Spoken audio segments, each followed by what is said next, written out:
Pricing and general marketing tend to be topics that beginner cut flower farmers and even veteran flower farmers struggle with. And I am honestly no different despite my marketing background and having owned an e-commerce business. So I want to focus today's video on the top mistakes I made when it came to pricing my bouquets, my mindset with pricing, and then a 101 marketing mistake that I really should not have made, especially with my background.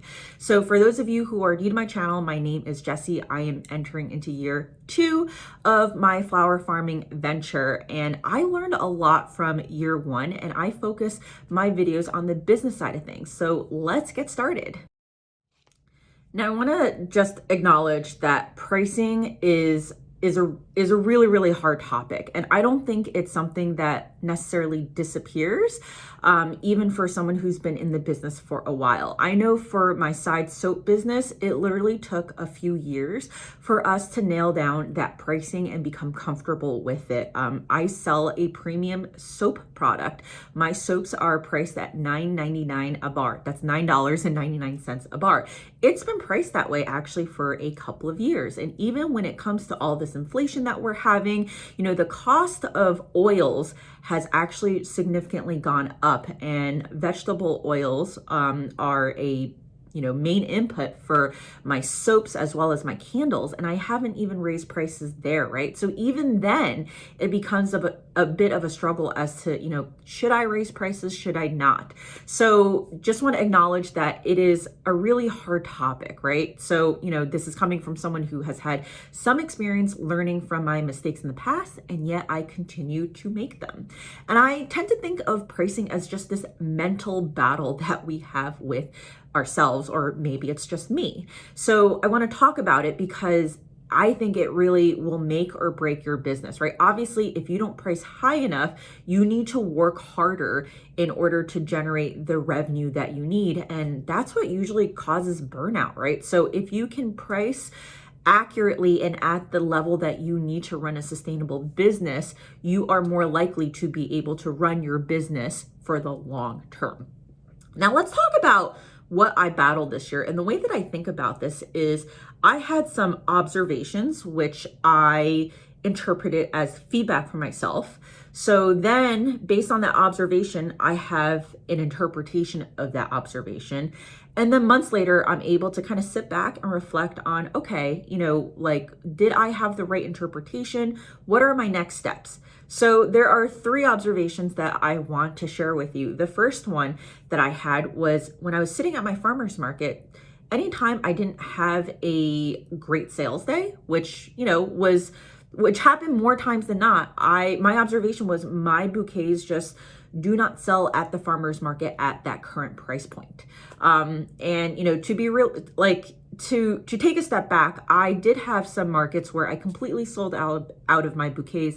And there are some markets where I had decent days where I sold the majority of my bouquets. But then there were definitely some markets where it was kind of that punch in my confidence where I really didn't sell as many.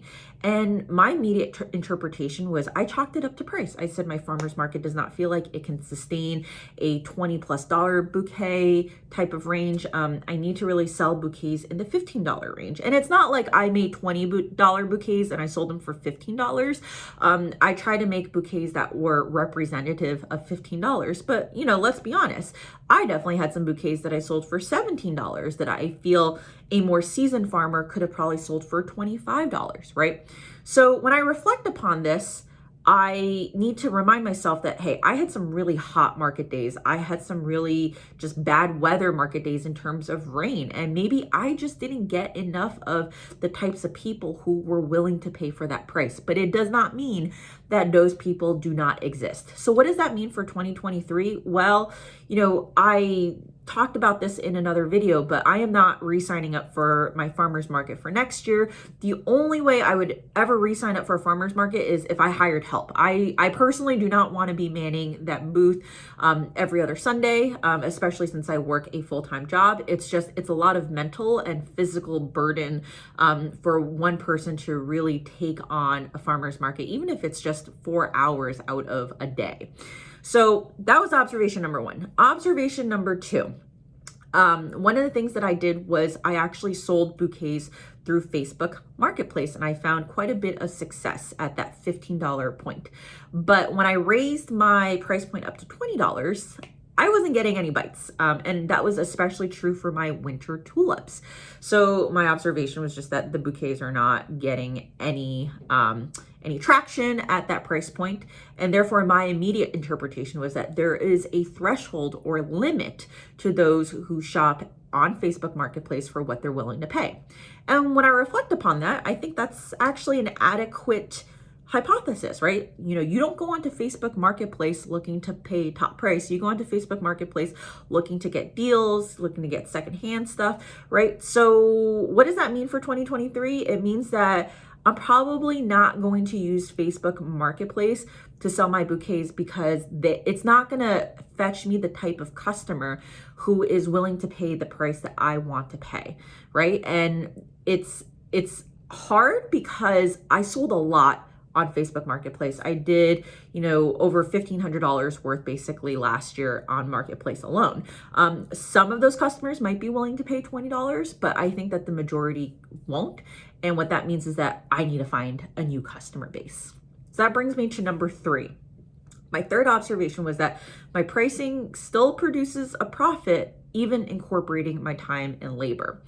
And when I reflect upon that observation, there's really no feedback or immediate interpretation there. But I recently attended a webinar by the Association of Cut Flower Farmers, and it was a webinar on hiring employees. And one of the themes that came around was these legitimate farms that do flower farming for full time.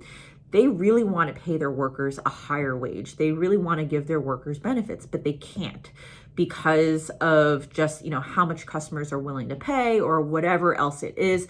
But the point is that even if I am making a profit, if I am not pricing my stems adequately, I am undercutting that local flower farmer who is trying to run a legitimate business. Not only do they have to pay their employees, they have to pay for workers' compensation, they have to pay for insurance, they have to pay for overhead.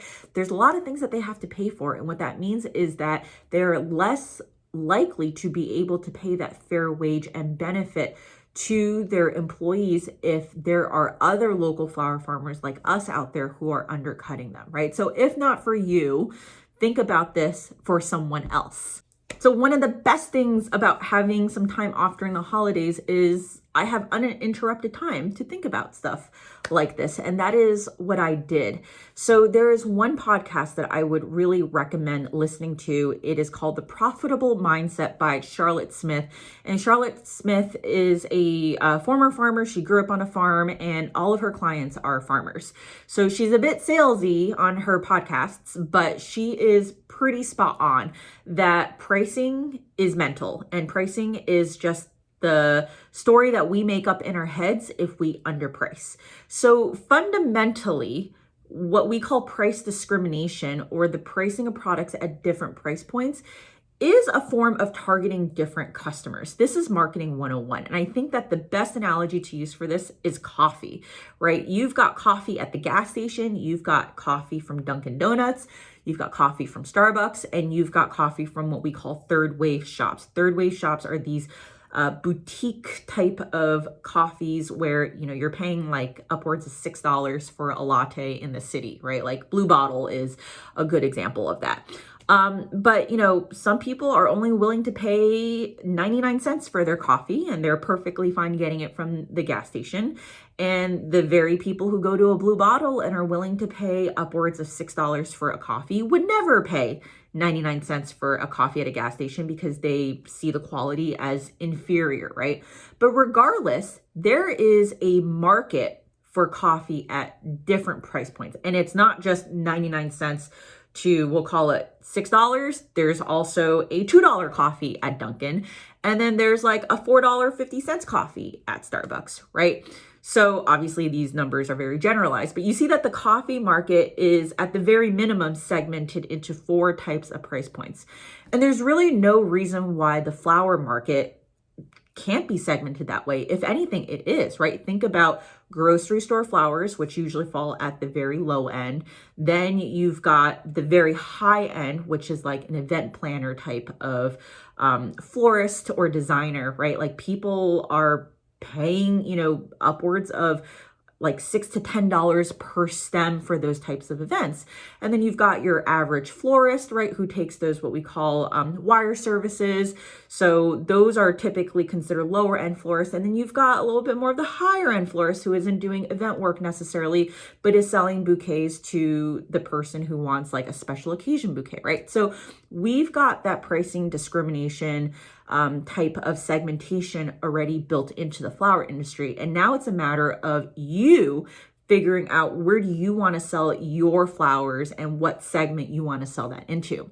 So for me personally, I'm going to talk about tulips because that's the phase that I'm in right now. I'm forcing tulips in my basement, and winter forest tulips typically command a premium because there is a higher level of labor input that is involved. This is not, I just dig a hole in my field, I put the bulbs in and I set it, I forget it until the spring when they pop up and then I harvest it. No, this is, I need to root them in a space. I need to check on that rooting. I need to make sure that they're watered in that rooting. If it's not hydroponically, and then I need to bring them from that rooting space into my grow space. And then I need to consistently still monitor to make sure that the water levels are right. And then I harvest, right? So definitely much more labor. And of course there is electrical input for me. Luckily, I do not need any type of heating or cooling input because nature does its job in my garage and in my basement, but I do need to account for shop lights, the LED lights running, right? So all that to say, I have a minimum threshold that I need to sell these stems at. And that kind of brings me to this other aha moment that I have. And it was really a fellow Instagram flower farmer who reached out one day a few weeks ago, and she gave me really, really good constructive feedback. She said, look, I know you're saying that you need to sell these stems at least $1.65, but that is really low. Are you consulting with the USDA Boston Ornamental Terminal sell sheets? Are you looking at other wholesale pricing? And yes, I am. And it kind of goes back to the third observation that I had, which was that I'm still making a profit. It's just not as big of a profit, right? And she really convinced me to say, like, look, if you want to charge more per stem, which I do, right? Ideally, I am charging at least $2 to $2.50 per stem for these winter forest tulips. She said, then charge it and find that market. And I took that to heart. So I listened to Charlotte Smith's podcasts about that. She talks a lot about having clients who are afraid to raise their prices for current customers who sign up for the CSA. And so she said that she's had multiple customers who after going through her coaching and this like mental shift, change their CSA prices, raise them significantly, sometimes upwards of 50%. And never lose a single customer. And the reason is because she says that pricing is based off of relationships with people. So if you have a relationship with a customer, if a customer really loves buying from you, you really shouldn't have a hard time raising your price because that customer values the relationship that they have with you. Now, it's a bit easier for me to raise my price because I don't have a relationship with a lot of these people. In fact, the people who are buying my tulips tend to be newer people. And I'm going to talk a little bit why about their newer people. I'm still chasing after new business. But the point is that I basically had a moment where I said to myself, I would rather not sell these tulips and experiment with them than to sell them at a price point that I'm going to be disappointed in. So I said, unless if I can sell a tulip for a single stem for at least $2, I'm not selling them. And what I did instead was I experimented with harvesting earlier, later to see if I can manipulate color. I'm actually gonna have a video on that in a bit. If you haven't followed me on Instagram, you should, because I actually talk a bit about how I got a very saturated versus a pastel color based off of just time of harvest. That might be variety related, but I'm gonna try that with other varieties to see what happens. I also experimented with dry storage methods because I have a bunch of tulips that I'm trying to force for Valentine's Day, and I want to make sure that they come a little bit earlier. I already have some sales committed to certain florists, so I want to make sure that I can store them confidently in my refrigerator without water and be able to still produce a very quality stem for them. So I also did that, right? And then the other thing that I did was I started cold calling, cold emailing florists, and I started looking for a different customer base. And with regards to looking for a different customer base, I actually posted to a local moms group, and that had a lot more success than just putting it on Marketplace, right? Because, that group of women here, they're not necessarily looking for deals, right? It's just a community of moms who talk with each other, and every single Monday they have what they call Marketing Monday, where small businesses can basically, introduce themselves on the forum and talk about what they do. So I did a post and I got a lot of inquiries. It was a little bit overwhelming. I'm actually meeting with a local newspaper next week. I'm meeting with a local magazine to talk about what I'm doing. So that was really awesome. But I also got a lot of customers who wanted bouquets now. And even then, when they were like, what is the price of your bouquet? I was like, is it $15 or is it $20? And I had to literally just punch myself in the face and say, what are you talking about? Of course it's $20, right? So I said the bouquets are $20. You can expect anywhere from 8 to 10 stems in that bouquet, depending on what we're growing. I showed them photos and no one had an objection to that. In fact, a woman came this morning, picked up a bouquet for a friend who's in the hospital, happily paid the $20 and was like, I'll be coming back, right? So think about it. A month ago, I was selling bouquets on Marketplace for $15. And when I tried to post that same bouquet for $20, it wasn't getting bites. And so why am I getting bites now? It's because I'm getting bites from the right type of target customer. And that's the customer who I want long-term, right? I don't want that $15 customer long-term. I want that customer at $20 who is willing to pay for local, willing to pay for all of the additional labor and infrastructure costs, and really valuing what it means to buy local. So really at the end of the day for this pricing learning was pricing is mental and charge what you want to charge, right? That's what that fellow Instagram flower farmer said to me. And I was like, yeah, you are in upstate New York. You're not necessarily in New York City. If you are able to charge $2 for a field grown tulip and $2.50 for a winter forest tulip, I have no excuse, right? And so it really was a mental turnaround for me, at least. So that brings me to the second part of this email. One of the biggest mistakes I made in 2022, which is really embarrassing to admit as a marketer, I'm a marketer full time, was not collecting emails. That is the biggest faux pas that any marketer can make. And when you listen to marketing podcasts or trainings, they always talk about having an email list, because at the end of the day, you can have a great social following, but you don't control the algorithm. You don't control how they get that communication. The only thing that you can have that will control that communication is email or even phone numbers these days. So why didn't I collect emails? Honestly, I was just lazy. I don't even know why I didn't collect emails at the farmer's market, right? And I think in my head, I was thinking in 2023, I want to sell wholesale to florists. These are not the customers who are willing to pay upwards of, $20 for a bouquet. They're not my target market, right? I was making excuses for myself. I really should have collected those emails. And I really, really kicked myself in the butt when I had all of these stems blooming downstairs a couple of weeks ago between Christmas and New Year's, and I didn't have a market for it, and I wasn't getting bites on Facebook. I think a few of the people who came to me as repeat customers at the farmer's market would have paid $20 for a bouquet, right? Because I had that relationship with them, but I have no way to contact them, even though they follow me on Instagram, right? So funny how that works. Anyway, so what am I doing right now? So every single bouquet that I sell gets this label on it, and this is going to evolve, but this is kind of my short-term fix. And what it has is it says, basically looking to extend your vase life, right? It's vase life care instructions that link to a very specific page on my website to teach them how to take care of their flowers to maximize their vase life. I mean, who doesn't want to maximize their vase life, right?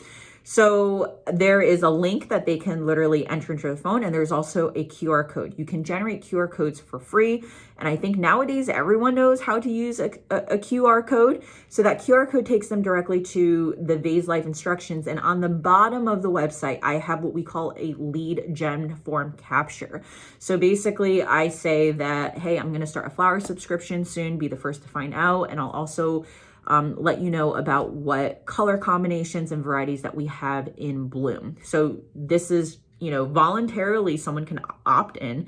And what I'm doing is I'm trying to capture either an email address or a phone number. So I am very familiar with email marketing through my soap e-commerce company, but I really haven't done a lot of what they call SMS text marketing. And that is probably something that you've seen grown in popularity.